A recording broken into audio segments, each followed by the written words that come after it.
All right, what we're going to give you right now is just the proper method for starting the chainsaw and the rotary saw, and some of the small items for maintenance on keeping these saws running every day. So initially, when you get out the chainsaw and you want to get it ready for use, you want to make sure the blade is properly tight, which should be just coming up about a half an inch or so off the bar. Still snug, but right off of there. Everyday check should be your fuel and your oil level for your bar oil. We carry it in the engine. These are 50-to-1 mix for both. Just make sure you always use 50-to-1 mix and don't get any regular gasoline without the mix in any of these chainsaws that could really damage them. If that ever happens, dump it out and change it for the proper fuel.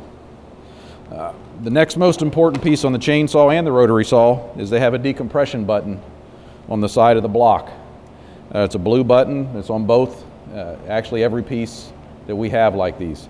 So anytime before you pull the handle, you want to make sure the decompression button is pushed and ready to go. And if that ever comes back out as it begins to start, push it again before you pull the handle again, and it'll keep you from pulling the handle and breaking it off.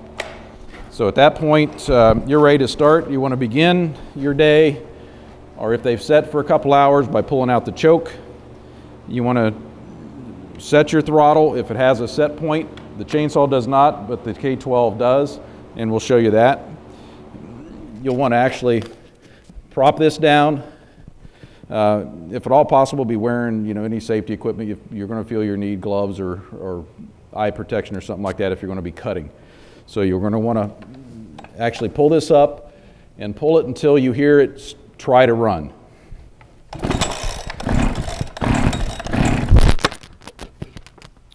Lost that.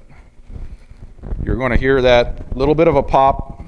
At that point, you want to make sure your decompression valve is pushed again. You'll push in your choke.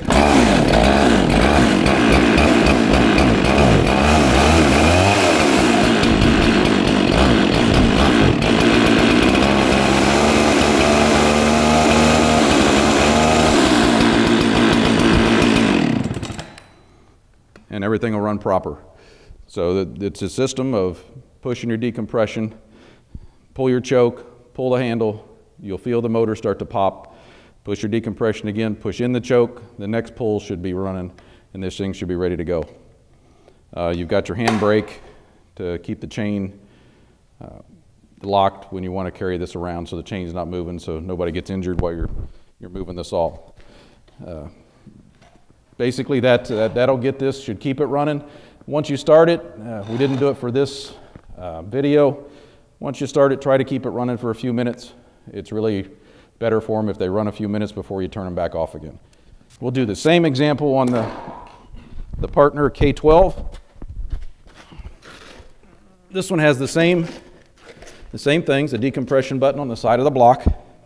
What that does, though, just to let you know, that'll actually take all the compression away from the piston inside the block. So when you're pulling these handles, they're not so much back pressure, because you can rip the handle right off of these. Then you're really in trouble for that. You won't be able to operate the saw at all. So we push in that button. We've got a choke that will pull at the bottom. This one does have a throttle lock. There's a pin at the bottom, which you'll hold down, hold up your throttle, push that in, and that'll lock the throttle up and be ready to go. We're going to start the same way. You heard you got that pop right there. It started. We push that again, push in the choke. The next pull should run.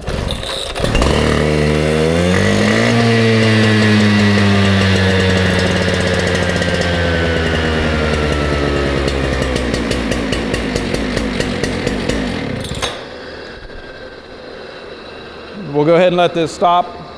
The biggest thing with these, that are a lot more dangerous, these blades run at 5,400 RPMs. You don't want to be walking around with this if you don't have to. We want to keep it away from your body. It continues to run for quite a while afterward, so you want to let it come to a stop before you move around a lot with it. So those are pretty much the good starting methods for getting your saws running. If you have any more trouble than that, you can get with us on any maintenance that may be done or things like that that need to be handled. So that's all we have for this one.